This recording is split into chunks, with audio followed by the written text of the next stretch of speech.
स्वागत आहे तुमचं सुनीता सिंपल कुकिंगमध्ये। आज आपण मुलांच्या छोट्या भुकेसाठी चटपटीत असे ड्राय गोबी मंचुरियन अगदी साध्या सोप्या पद्धतीने कसे बनवायचे ते पाहणार। गोबी मंचुरियन बनवण्यासाठी लागणारे साहित्य पाहूयात। इथे मी हा फुलकोबी घेतलेला आहे।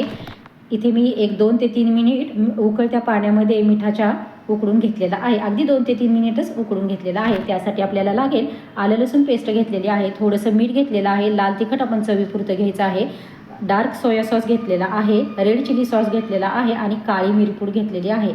तसेच इथे मैदा घेतलेला आहे आणि कॉर्नफ्लोअर घेतलेला आहे आणि आपल्याला पाणी देखील लागणार आहे। सर्वात अगोदर आपल्याला आपलं हे फुलकोबी कितपत आपल्याला भजी बनवायची आहे त्या पद्धतीने आपण बॅटर बनवून घ्यायचे आहे। सुरुवातीला मी 1 ते 2 चमचे मैदा घेतलेला आहे, सोबतच आपल्याला 1 चमचा कॉर्नफ्लॉवर घ्यायचे आहे।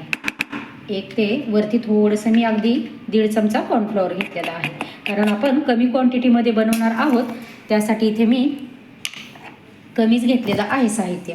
त्यामध्ये चवीपुरतं मीठ घालायचं आहे, कारण सॉसमध्ये देखील मीठ असतं आणि आपण हे मिठाच्या पाण्यामध्ये उकळून घेतलेलं आहे। आता आपल्याला हे ब्लॅक पेपर पावडर आहे, काळी मिरी पूड अगदी खलबत्त्यामध्ये मी थोडीशी ठेचून घेतलेली आहे। हे आलं लसूण पेस्ट आहे ती देखील आपण यामध्ये घालून घेऊया। सोबतच हा रेड चिली सॉस घेतलेला आहे तो देखील आपण यामध्ये घालून घ्यायचा आहे। तसेच हा डार्क सोया सॉस घेतलेला आहे तो देखील आपण यामध्ये घालून घेऊयात। तुम्हाला जर हिरवी मिरची घालायची असेल तर तुम्ही ती देखील इथे वापरू शकताय, पण मी लाल तिखट आणि रेड चिली सॉस वापरलेला आहे त्यामुळे मी काही ते घालणार नाही। आता आपल्याला याचं एक घट्ट असं बॅटर बनवून घ्यायचं आहे। फार पाणी ओतायचं नाही आपल्याला सुरुवातीला। हे सर्व आपल्याला व्यवस्थित मिक्स करून घ्यायचं आहे। तुमच्याकडे जर शेजवान चटणी वगैरे असेल तर तुम्ही त्याचा देखील इथे वापर करू शकताय। सुरुवातीला थोडं थोडं पाणी करून याचा आपण गाठी वगैरे मोडून घ्यायच्या आहेत। हे या पद्धतीने व्यवस्थित असं फेटून घ्यायचं आहे। आणखीन थोडंसं मी पाणी घेणार आहे। आता हे आपण व्यवस्थित सर्व साहित्य मिक्स करून घेऊयात। भजी सोडायच्या अगोदर आपण थोडंसं मीठ वगैरे सर्व बरोबर आहे का ते एकदा टेस्ट करून बघू शकतो। हे पहा, इथे आपले पीठ छान असे सरसरीत असे भिजवून झालेले आहे। फार पातळ देखील आपल्याला करायचं नाही आहे, म्हणजे आपलं कोटिंग व्यवस्थित असं व्हायला हवं आहे। त्यासाठी टेस्ट वगैरे करून बघायचं अगोदर आणि मगच आपण हे करायला घ्यायचं आहे। इकडे मी गॅसवरती कढईमध्ये तेल गरम करायला ठेवलेलं आहे। गॅस आपल्याला बारीक करायचा आहे आणि आता आपण हे फ्लॉवरचे तुकडे आहेत ते आपण यामध्ये डीप करून व्यवस्थित असं सोडून घ्यायचे आहेत।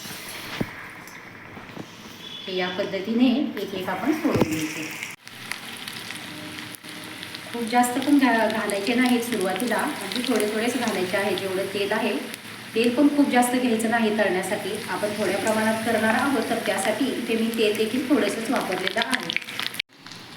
हे पहा, आपले एका साईडनं होत आलेले आहेत। आता आपण दुसऱ्या साईडनं हे पलटी करून घेऊया। हे जसे जसे तळल्या जातील ना तसे तसे हे सुटसुटीत असे होतात। हे पहा, इथे आपले व्यवस्थित असे तळून झालेले आहेत। खूप जास्त करपवायचे देखील नाहीत, अगदी मीडियम गॅसवरती चांगले आतपर्यंत आपल्याला खरपूस असे हे तळून घ्यायचे आहेत आणि नंतर तेल असं व्यवस्थित निथळून आपण हे एका प्लेटमध्ये काढून घेऊयात। याच पद्धतीने मी सर्व मंचुरियन भजी बनवून घेणार आहे। हे पहा, इथे आपले ड्राय क्रिस्पी गोबी मंचुरियन बनून तयार झालेले आहे। रेसिपी ही अगदी साधी सोपी आहे। आवडली असेल तर नक्कीच व्हिडिओला लाईक करा, शेअर करा, कमेंट करा। चॅनलवरती अजूनही नवीन असाल तर प्लीज नक्कीच चॅनलला सबस्क्राईब करा व शेजारील बेल आयकॉनही प्रेस करा। धन्यवाद।